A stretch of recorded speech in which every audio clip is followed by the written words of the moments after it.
नमस्कार, मैं हूं रूप सिंह गुसाई और आप देख रहे हैं एएनसी इंडिया। सभी दर्शकों का मैं बहुत अभिवादन करता हूं। जैसा कि हम सभी जानते हैं 22 जनवरी 2024 का दिन अपने आप में एक ऐतिहासिक दिन होने वाला है। स्वर्णिम अक्षरों में जो है इसका दिन अंकित होने वाला है और उसकी वजह है कि अयोध्या में भगवान श्री राम जी की जो प्राण प्रतिष्ठा का जो कार्यक्रम है, माननीय नरेंद्र मोदी जी और भारतीय जनता पार्टी की सरकार जो इस समय केंद्र में है, उसके अथक प्रयासों से ये दिन 500 वर्षों के बाद कहा जा रहा है कि हम सब हिंदुओं को, सनातनियों को देखने का अवसर प्रदान हो रहा है और हम सब बहुत ही भाग्यशाली हैं क्योंकि इस समय का हम लोग हिस्सा बन रहे हैं। हमारे रहते ये दिन हमें देखने को नसीब होगा, ऐसा हम कह सकते हैं। और इसके लिए इन 500 सालों में कितने ही लोगों ने राम मंदिर बनाने के लिए अपने प्राणों की आहुतियाँ दी और एक खास जब कार सेवकों का जो जत्था जो है 1992 में जब 6 दिसंबर को बाबरी मस्जिद ढहाई गई, विवादित ढांचा जो ढहाया गया, उसको गिराने के लिए या कहें कि वहाँ कार सेवा देने के लिए जो कार सेवक जो चले थे, इसमें उनका मुख्य योगदान है क्योंकि ये भुलाया नहीं जा सकता। और उनकी बदौलती शायद जो है सरकार जो है उस समय चेतन हुई या कहें कि कोर्ट में ये मामला और तेज़ी से गया और उन कार सेवकों में से एक कार सेवक इस वक्त हमारे साथ हैं, मिस्टर रतन सिंह।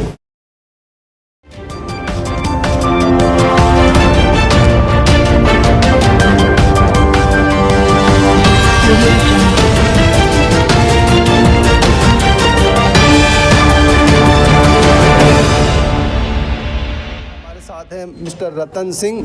जी हाँ, नमस्कार, मैं हूं रूप सिंह गुसाई, आप देख रहे हैं एएनसी इंडिया और इस वक्त मैं मौजूद हूं भगवान श्री राम के दरबार में। रंजीत नगर है ये, पटेल नगर विधानसभा क्षेत्र का हिस्सा है ये। और मेरे साथ जुड़े हुए हैं एक ऐसे ही कार सेवक जिनकी गाथा मैं चाहता हूं कि दर्शकों तक पहुंचे। ये बहुत अपने आप में एक विशेष अहम है क्योंकि उन कार सेवकों के जत्थे में ये भी गए थे और एक्चुअल उस दिन वहाँ क्या हुआ था वो इनसे हम जानने की कोशिश कर रहे हैं। तो बहुत स्वागत है एएनसी इंडिया में। जैसा कि मैंने बताया दर्शकों को कि आप रतन सिंह हैं, रंजीत नगर में रहते हैं और कार सेवकों का जो जत्था गया था उस समय, तो उसमें आप शामिल थे। और जैसा कि मैंने सुना है कि भाई आपके साथ वहाँ जो कुछ भी हुआ, मैं चाहता हूँ दर्शकों को आप वो बताएं। आप सभी राम भक्तों का मेरी तरफ से राम राम। हम यहाँ से पटेल नगर से 5000 कार सेवकों के साथ श्री कालका दास जी के जत्थे में हम यहाँ से। कालका दास जी उस समय के जो है माननीय सांसद थे। यस सर जी। तो यहाँ से हम क्या टेम्पुओं में, बसों में यहाँ से रवाना अयोध्या की तरफ गए। तो गाजियाबाद में जैसे यूपी लगी, वहाँ सभी कार सेवक गिरफ्तार कर लिए गए। बहुत ज़्यादा पुलिस लगी हुई थी। तो मेरा बड़ा वर्जन, मेरा भाई, उन्होंने मेरे को वापस भेज दिया। तो मैं उसी टेम्पो में बैठ के मैं वापस आ गया। मैं बस अड्डे पे उतर गया सर। अच्छा। क्योंकि मैंने अयोध्या जाना था, मैंने गिरफ्तार नहीं होना था किसी भी सूरत में। मैं क्या, अगर रात हो गई, मैं पहले मेरे को पता चला कि लखनऊ बस जाएगी, अयोध्या कोई बस जा नहीं रही थी। तो लखनऊ के लिए मैं पूछता ऊपर कोई बोर्ड नहीं लगा था किसी बस में, खासकर यूपी की तरफ जो बस जा रही थी। तो मैं पूछा कंडक्टर से, क्या भाई ये बस जा रही है? मैं रात के लगभग 10 बजे मैंने वो बस में बैठ गया और मैं क्या चलता, फिर मैं बैठ गया तो रवाना होगी अयोध्या की तरफ। और क्या हर 20-25 किलोमीटर पे पुलिस आती थी, पूछती थी आप कहाँ जा रहे हो, कहाँ जा रहे हो, कहाँ जा रहे हो। तो मैं असल में मैं मिलिट्री का कमीज पहना हुआ था। अच्छा। तो मेरे को किसी ने पूछा नहीं। मैं पूछताछ रोक टोक? हाँ यानी नहीं करी। मैं लखनऊ उतर गया सुबह जाके, लखनऊ उतर गया तो मैं अकेला भी था। अच्छा। तो वहाँ कुछ मैंने देखा भी अब कैसे किया जाए। मैंने उनसे कुछ लोगों से बात की वहाँ पे कि मैंने अयोध्या जाना है, तो मेरे को बस बताओ कहाँ से। तो किसी ने मेरे को बताया कि भाई बहराइच की बस पकड़ो, बहराइच के लिए बस जा रही है। तो मैं बहराइच की बस में बैठ गया। उस बस में मेरे को और 9 कार सेवक और मिल गए भगवान की कृपा से। उसमें एक का नाम सुंदर भाई था, वो हमसे सीनियर था। मेरी उम्र बहुत छोटी थी, 22-23 साल का मेरी उम्र थी उस टाइम। तो वहाँ से हम फिर बहराइच से पैदल चले गोंडा से हम सूर्य तट पे पहुँच गए। तो काफ़ी 100 किलोमीटर लगभग पैदल चल के। तो वहाँ पे तो पता चला कि वहाँ गोलियाँ चल रही थी। गोलियाँ चल रही थी सर। तो मैं सुंदर भाई से कहा है अब मैं क्या कर भाई, मैं अब तैर के जा रहा हूँ सरयू नदी को, पानी का भाव भी तेज था। बोला कैसे जाएगा? मैं भाई साहब मैं कोशिश करूँगा। तो हम आगे चले गए पुल से 1 किलोमीटर आगे जाके मैंने अपने कपड़े। तो जब आपने सुना कि गोलियां चल रही तो आपको डर नहीं लगा कि भाई गोलियां चल रही तो मुझे जाना नहीं चाहिए? नहीं, डर नहीं, हमें जन्मभूमि में किसी भी हालत में पहुंचने की प्रेरणा थी। अच्छा। कि कैसे मैं जाऊं और जन्मभूमि पर, राम जन्मभूमि पे मैं कार सेवा करूं। भाई ये मेरे दिल में थोड़ी श्रद्धा भी थी और भगवान राम के प्रति मेरा लगन भी थे। तो आप फिर सरयू नदी को पार करके गए या कैसे आगे? हाँ सर, मैं के जूते हुए मेरी पैंट उतार दी, मैं कमीज और कच्चे में जो मेरे गर्म कपड़े थे बैग वहीं उतार के मैं सरयू में कूद दिया। जैसे मैं तैरता गया जैसे मैं भगवान की कृपा से तैर गया और नदी के पार पहुंचा तो वहाँ एक साधु प्रकट हुआ। अच्छा। तो मैंने देखा, बाबा जय श्री राम। मैंने कहा बाबा मैं अगर राम जन्मभूमि का मेरे को रास्ता बताओ।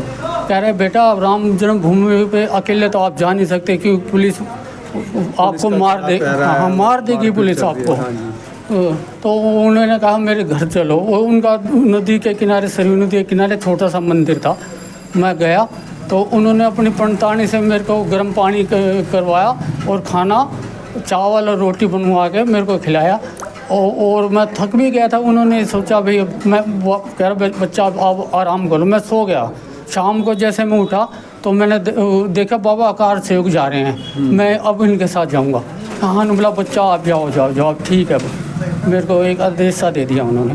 तो मैं फिर एक वहाँ कार सेवक के साथ, बाकियों के कार सेवक जो जत्था था उसमें शामिल हो गए? हाँ जी, काफ़ी कार सेवक के अगर वहाँ से आ रहे थे कहीं से भिन्न पूरे भारतवर्ष से। हाँ, वो जो पहुँच जो पा रहा था वो उनके साथ मैं फिर उनके एक बहुत बड़ा मंदिर था वहाँ पे।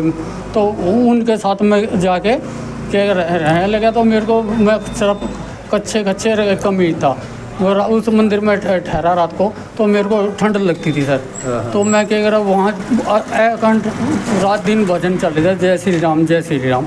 तो मैंने क्या करा खड़ाव लिया, मैं भी बजाता 3 बजे तक मैं क्या करा बजाता रहता था, नींद सो भी नहीं पाता था। तो अगले दिन जैसे सुबह मेहनता गोपालनाथ जी से सूचना आ गई वहाँ पहुँचो सभी कार सेवक। अब मेहनता गोपालिता दास गोपाल जी के बहुत बड़ा मंदिर था वहाँ और कम से 5-10 हज़ार कार सेवक वहाँ इकट्ठे हुए थे।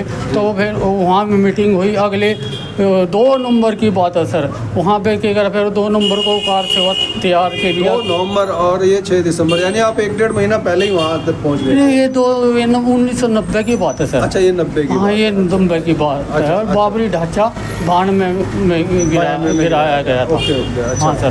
जी। तो फिर मैं क्या करा वहाँ पे जब कार से करने के लिए जब तैयारी होगी शुरू तो मैं सबसे कहा गया कि आप क्या अगर उमा भारती भी पहुंची थी। एक तरफ से उमा भारती की जत्थे के नेतृत्व करी थी, दूसरी तरफ सप्तऋषि जी थे। अच्छा। उन्हों की तरफ से दिगंबर अखाड़े की तरफ से कार सेवा के लिए नेतृत्व के लिए उतारा गया। तो मैं सबसे आगे जाके लाइन में खड़ा हो गया सर। जैसे हम दिगंबर अखाड़े के आगे चले तो वहाँ हनुमान गढ़ी का एक चौराहा था, वहाँ पुलिस थी। बहुत बैरिक लगा हुआ था उन्होंने। तो वहाँ पे हमसे हम बैठ गए और राम धुन गाते गाते श्री राम श्री राम श्री राम हम पैदल आगे बैठे आगे बढ़ने लगे।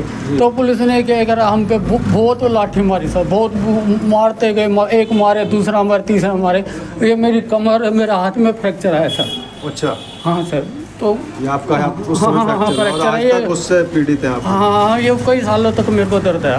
तो सर के अगर फिर वो हम फिर भी बढ़ते चले, पीछे नहीं हटे डंडों से। हम कोई भी कार से हो, खासकर हम आगे थे, हमारे ज़्यादा लाठी लगनी थी, कुदरती बात थी।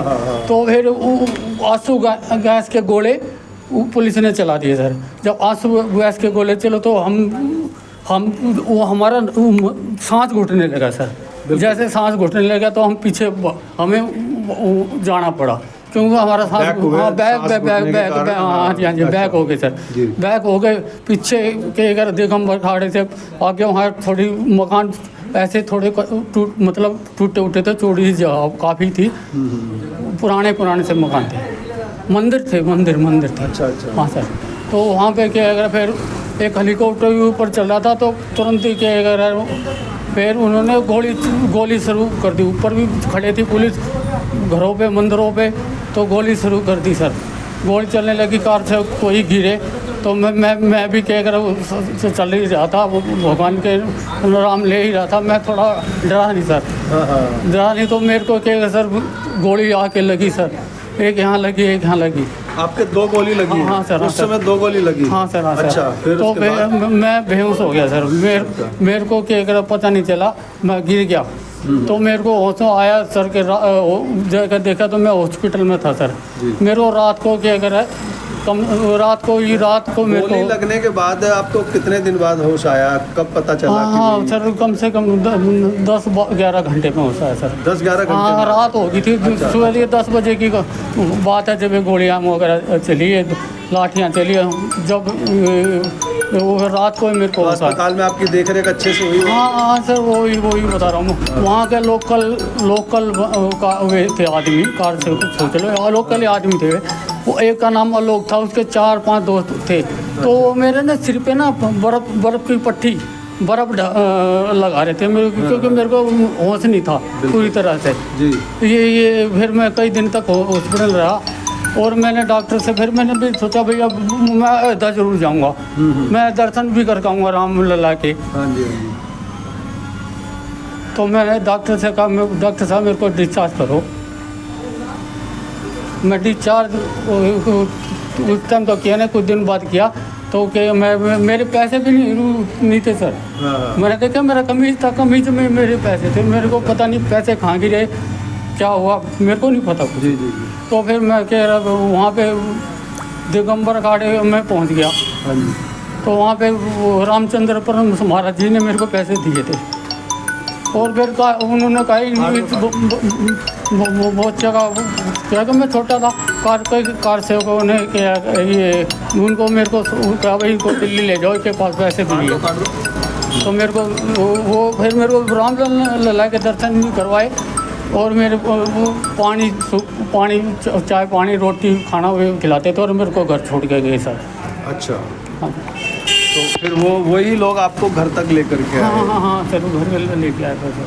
2 गोलियां भी आपने खाई, लाठियां भी आपने खाई, और आंसू गैस की जो दम भी घुटा आपका, उसके बावजूद अब आज जो है 22 जनवरी को रामलला का जो है अयोध्या में प्राण प्रतिष्ठा के साथ जो है ये भव्य मंदिर जो बन चुका है, वो सभी के लिए तैयार है दर्शनों के लिए।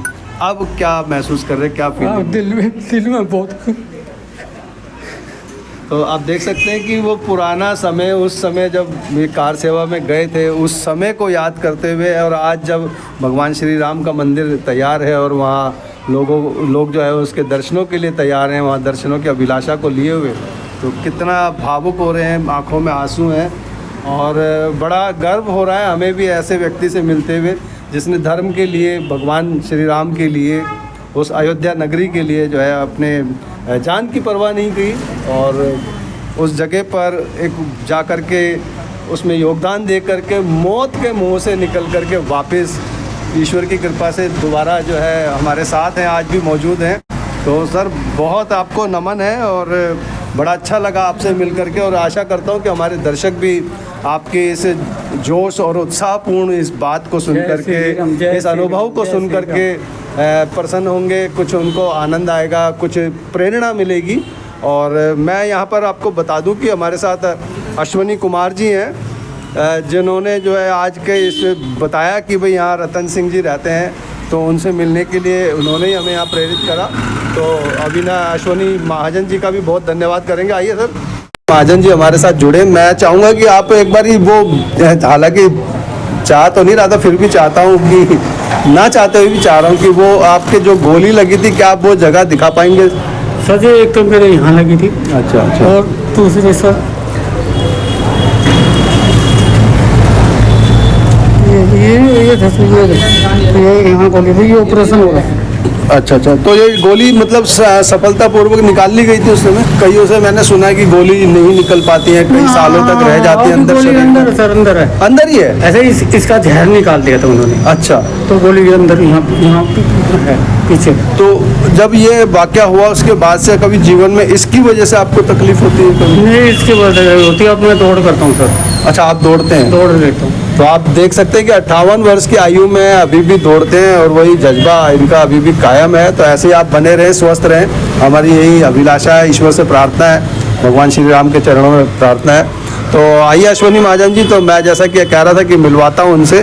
तो ये अश्वनी महाजन जी हैं भारतीय जनता पार्टी के। एक बार अपना परिचय खुद ही। मेरे पास संघ का अच्छा, RSS से हैं आप? तो आप अपना परिचय एक बार बता दें दर्शकों को। ये मेरे पास जिला प्रचार प्रमुख का दायित्व है पटेल नगर जिले का। तो ये हमारा सौभाग्य है कि हमें यहाँ पर इस समय भगवान ने मौका दिया कि हम उनकी सेवा कर सकें। तो हमें मालूम चला कि रंजीत नगर में अपने कार सेवक हैं रतन सिंह जी। तो हमने उनका इंटरव्यू करवाया और उनका सम्मान करने के लिए उनको यहाँ पर बुलाया है। चलिए बहुत बढ़िया। तो जो कार सेवक रतन सिंह जी हैं उनको जो है ये श्री राम जी का जो प्रतीक चिन्ह दे करके सम्मानित किया जा रहा है।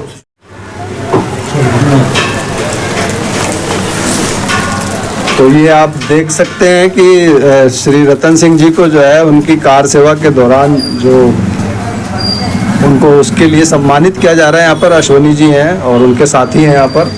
तो मैं तरुण अपने इस राम जन्मभूमि प्राण प्रतिष्ठा अभियान में रंजीत नगर में मैं अभियान प्रमुख के दायित्व पे यहाँ पे हूँ।